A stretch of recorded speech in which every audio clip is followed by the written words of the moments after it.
What's up, producers? Let me address the elephant in the room. Obviously, there's something going on with my appearance. I am wearing this green shirt again. It is clean. Don't worry. I wore it for the last video and then I took it off because I had an event to go to, so I changed. It's a clean shirt. Sarcasm aside, yes, thoughts and prayers for DJ Pain One's forehead. What actually happened is super boring, so I'm trying to concoct a story. I saw an FL Studio user and an Ableton user about to have a knife fight, and I tried to intervene, and this happened. We got to flesh that one out. But forget all that. Let's talk about how all these tight beat producers who are leasing beats for $5 a piece have destroyed the music producer economy. Shout out to the Dreamers Welcome podcast. They interviewed Rsonist of the legendary group The Heatmakers. Rsonist is a legend himself. Do you feel like producers are undervaluing themselves when they do stuff like that?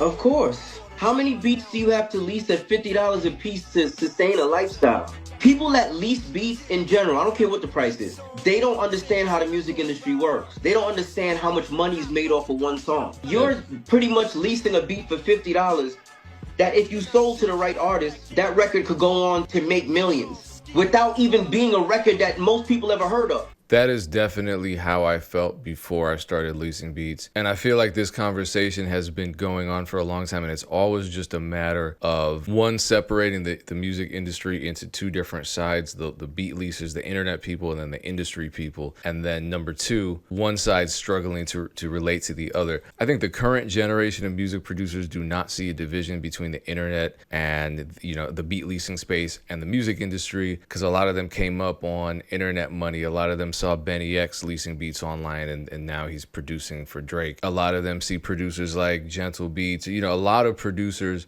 who are selling beats online, getting major placements, continuing to lease beats online, even though they got 5 songs in the Billboard Hot 100. This hybrid model is just kind of the norm nowadays, but let's continue watching. Do you know how many artists I've met that you probably never heard of, and these dudes are making $20,000, $30,000 a month off of streams? You understand what I'm saying to you? The point that I'm making is the industry is huge. So when you sell yourself short to lease a beat for $50, you're basically saying, this is my value. How do you go from leasing a beat for $50 to now saying, I want to charge this guy $10,000 for a track? I mean, you do it because it's based on the budgets. You're not actually charging the individual $10,000. You're charging the label $10,000. That's just kind of how that works. But when you lease a beat, obviously you are leasing it rather than transferring the copyrights. And therefore, if someone is making a ton of money off of your beat, then not only are you getting a piece of that because of your equity in the song, but if they then try to turn around and sell that song to a label where they're getting a huge advance because it's already a hit and the label's buying it from them, that beat lease is non-transferable, which means the label has to come back and negotiate with you. I've sold beats for a few $100s to an unsigned rapper. The song blows up, the label comes back and issues a new contract for me because, again, that original sale was non-transferable, and so I just got paid tens of thousands of dollars, all said and done. And like I said, it's a struggle for each side to relate. If you came up strictly on one side or another and never really got to experience the hybrid model, you're gonna be like I was before I even touched beat leasing. I was actually a lot more antagonistic towards it than Rsonist is being in this interview. Look at me now. I was dead ass wrong, and look what I'm doing now. To break down what he said about sustaining a lifestyle, you know, he said, how many beats do you have to lease at $50 each to sustain a lifestyle? There are a lot of factors that I want to bring up that influence this conversation, because I think a lot of us are having a conversation focusing on that price tag, not focusing on a global market, not focusing on sales overall and building a business. But just to answer this one question, because I'm going to answer the rest in the podcast episode, I would ask the same question about getting placements, which is super rare. I mean, how many major placements do you need to sustain a lifestyle? Let's talk about album placements, because it's super difficult to get a track placed as a hit single and you're 100% the owner of that beat. No samples, no collaborators. So the average producer, you're probably getting 5,000 for major placements. So you would have to sell 20 of those a year to make 6 figures, to make $100,000. That's incredibly hard for someone that's never even sold one, especially if you're in another country, you don't speak English, you're not networking with big artists, you can't pull up to the studios where bigger artists are recording, you don't have contacts at the labels, you don't know managers. If you're getting 20 major placements a year, you might not be at Metro's level, but you're still kind of at the top of the music industry. And that's a hard place to get to. If you sell 2,000 beats a year at $50 each, you made the same amount. That's also a hard place to get to. You're at the top of the beat leasing space. But I want to ask you this. In which scenario do you entirely rely on yourself and your own abilities the most? The second scenario, beat leasing, because you control more of the variables. When you're shopping beats, you're relying on other people to validate your beats, to like your beats, hell, to even listen to your beats, to even give you their contact information so you can send them your beats. When you go online, you can market your way into people's ears. You can market your way into people's suggestions on YouTube, for example. You can market your way into people's Google searches. So the beat leasing scenario is especially more appealing to people who are starting out, who don't really have business context, who don't understand networking yet, who might not live in large markets, who may live outside of the United States. So I think there's a lot going on. I'm obviously a fan of the hybrid model. I think do it all. I personally, the couple times I do get major placements, I have not noticed a decrease in the offers. Beat leasing or the labels have never said, wait a minute, don't you lease beats online? We're not paying you thousands of dollars. We're only going to give you 50, because that's just not how that works. But I wanted to bring this up on the podcast. The link to the full podcast channel, all the full episodes, is below. Appreciate you tuning into that. And let me know your experience with both leasing beats and chasing placements in the music business. Great producer by the name of Polo Boy Shawty, who's I believe, Aaron, do you know him? Don't know him, but yes. Yeah, but he's like one of the pioneers of plug and B as a subgenre, and he posted something interesting. A lot of people shared it, and it's a I guess a proposal for all the top beat selling platforms, so BeatStars, Airbit, and TrackTrain. And he says he'd like to see all the platforms work together to enforce a minimum of $50 to $100 for any beat lease on their platforms. He says this would empower producers and help restore value to our work. Producers would still have the freedom to price their beats however they want off platform, but if they want to be part of an actual official marketplace, there should be a standardized baseline price. Selling beats for $10 or worse, offering 30 beats for $20 undermines the craft and sets the wrong precedent. Setting a minimum price would encourage a healthier market and promote fair compensation for producers putting in real work. I have ideas. I have opinions. I'm curious to know yours as people in the music business who aren't producers, seeing what producers go through and then reading this proposal. I just want to know how you keep it, like who is going to enforce this? The And platforms.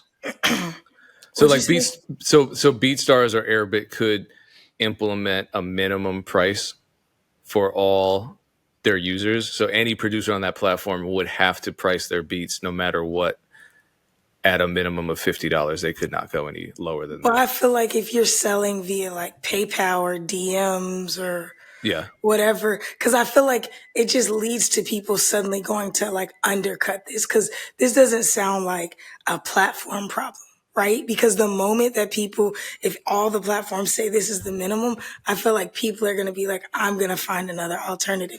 That's what I'm saying. How does this get enforced? But I don't know. It's tough. I think pricing is always so unique because it's a value conversation, not an actual dollar conversation. So I don't know. I don't mind it because I do think producers should get paid more, but I feel like somebody's just going to end up undercutting it. Yeah, I mean, that's exactly what's going to happen. Somebody's going to undercut it to see an opportunity to sell more beats. And there's just no way that you're going to get all producers to agree with this because, people act in their best interest. And if they see an opportunity, they see how the people going that way, and they see an opportunity to go the other way, that just would never work. And they may be acting in what they think are their best interests. So I guess this is a good time for me to say what I need to say. I personally have found that people who will disrespect you at the $30 level will disrespect you at the $30,000 level, which is to say that people who are disrespectful will disrespect you. That's just how they are. The amount really doesn't matter. So, for example, there was a commenter, I can't pull it up. There's a commenter on that post that is encouraging producers. He says, as an alternative, he said, beat leasing is trash. Beat leasing is a scam.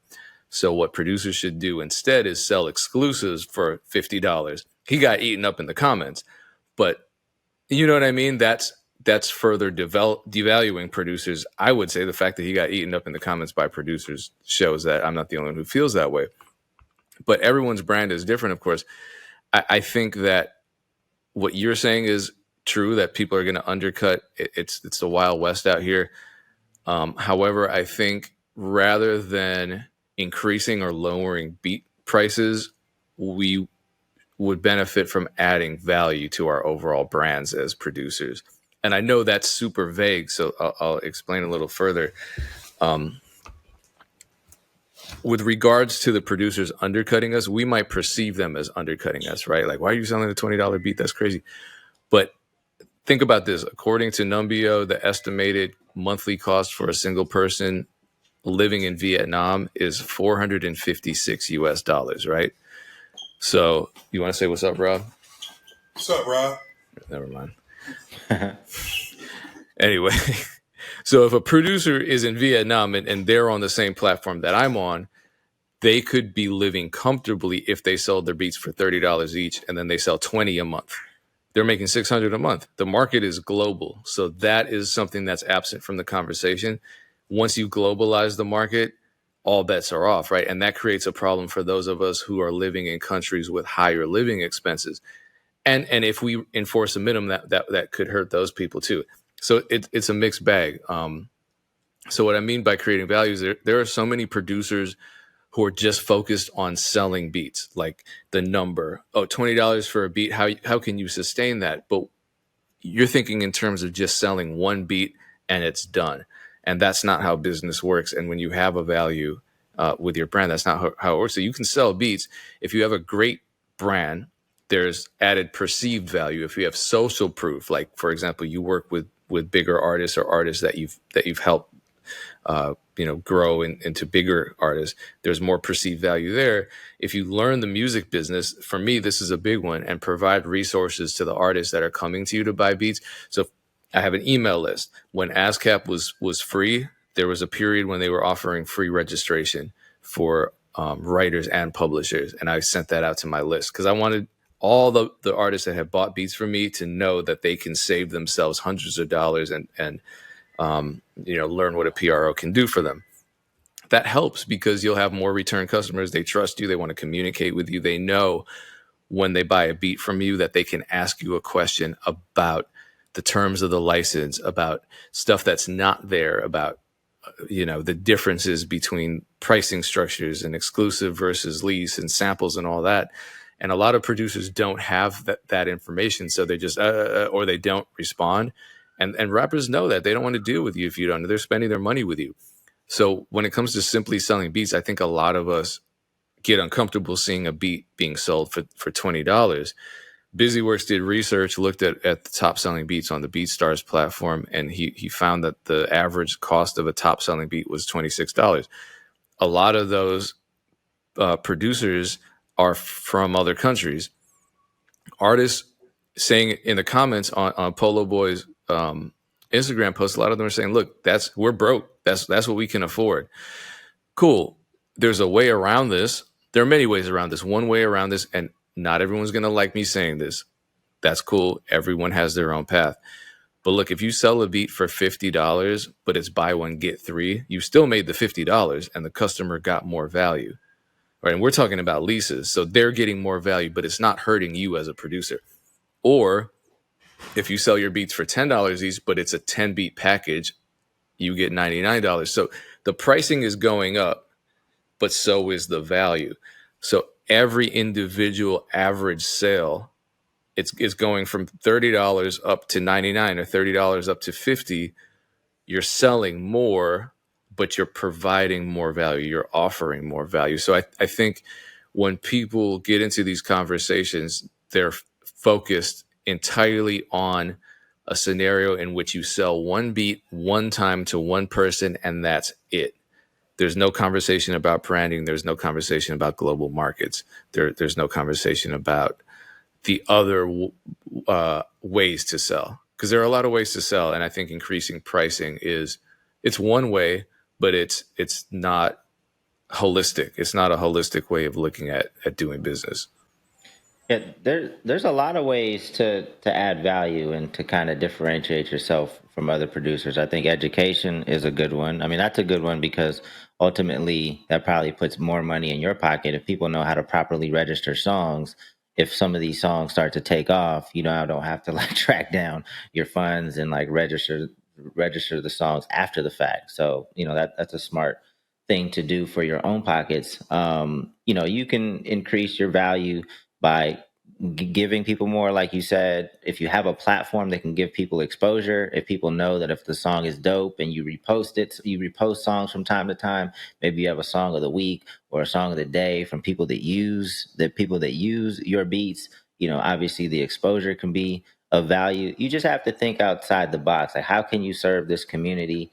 Most producers, I would say most artists, most creators have bad customer service, right? You can give value by just having good customer service. A lot of times you guys get frustrated. Don't get me wrong, customer service is a pain in the ass and it's very frustrating and annoying.